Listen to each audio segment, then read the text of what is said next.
আমার জামাটা এত ময়লা, রাজ্যের ধুলো বালি, লাল নীল হলুদের দাগ। কোনটি যে আসল রং চেনা বড় দায়।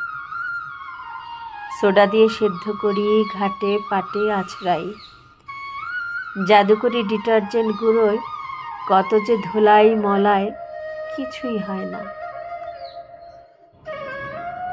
ফেনিল শয্যায় গুনগুন গান গাই, কথা কই, ভালোবেসে সখী বেশি কিছু নাহি চাই।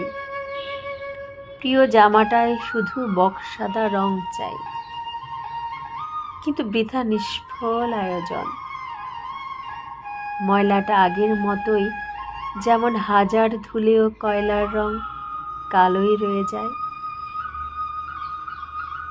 ধোবিঘাটে দেখা হয় আটোসাটো অষ্টাদশী, এক ধোবিনীর সাথে প্রলুব্ধ চোখে নানা কথা, সংসারের হালচাল, রূপরূপী রং তামাশার।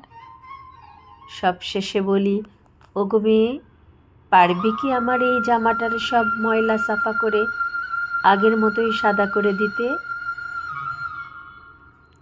ধোবিনী জামাটা নেড়ে চেড়ে দেখে, চোখে যেন ঝাঁক ঝাঁক পাখি উড়ে,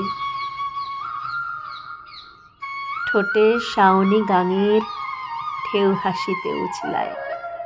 কয়, বাবু, তোর কাপড়ে কোনো দাগ নাই, যত দাগ ময়লা তোর মনের জামাটায়।